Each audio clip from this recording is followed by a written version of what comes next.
Assalamualaikum warahmatullahi wabarakatuh. Perkenalkan, nama saya Alandi Muhammad, BP 2310143011. Di sini saya akan menjelaskan materi tentang pencemaran udara.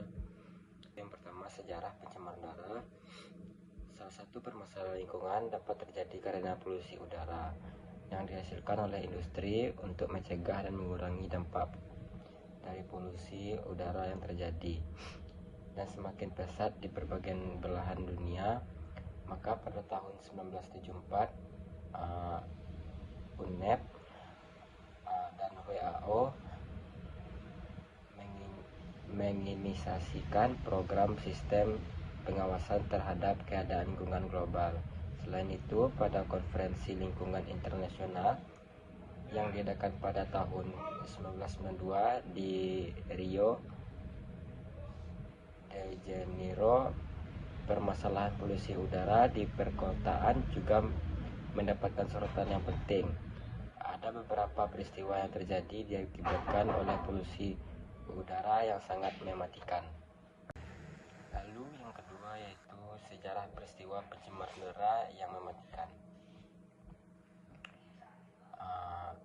Great Smoke of London 1952. Pada Desember 1952, ribuan rumah tangga menghasilkan asap yang berasal dari batu bara. Pada peristiwa ini, ribuan ton jelaga hitam, tar, dan SO2 telah terkumulasi di udara akibat pembakaran batu bara. Lalu yang kedua yaitu Donora Smoke 1948. Asap yang menyebabkan peristiwa ini pertama kali terlihat pada tanggal 27 Oktober 1948 di Donora. Donora Zinc Works merupakan industri besi di Amerika, membuat emisi yang menghasilkan HF dan SO2.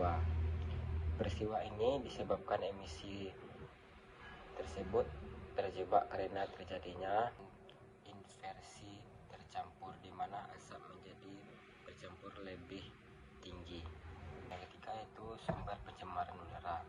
Sumber pencemaran udara itu ada dua. Yang pertama itu bersumber dari alam. Yang pertama itu abu yang dikeluarkan akibat letusan gunung Merapi, gas vulkanik, debu yang berterbangan di udara saat bertiupan angin. Lalu yang kedua itu adalah bersumber dari hasil aktivitas manusia. Yang pertama itu hasil pembakaran bahan-bahan fosil dari kendaraan bermotor, bahan buangan dari kegiatan pabrik industri, memakai zat kimia organik dan anorganik, pemakaian zat-zat kimia yang disemprotkan ke udara. Lalu yang terakhir yaitu adalah pembakaran hutan. Jenis-jenis pencemaran udara yaitu yang pertama partikulat, partikel-partikel kecil yang terdispersi di udara seperti debu, asap, dan partikel lainnya. Ozon, troposfer. Ozon yang terbentuk di lapisan troposfer, bagian terendah dari atmosfer.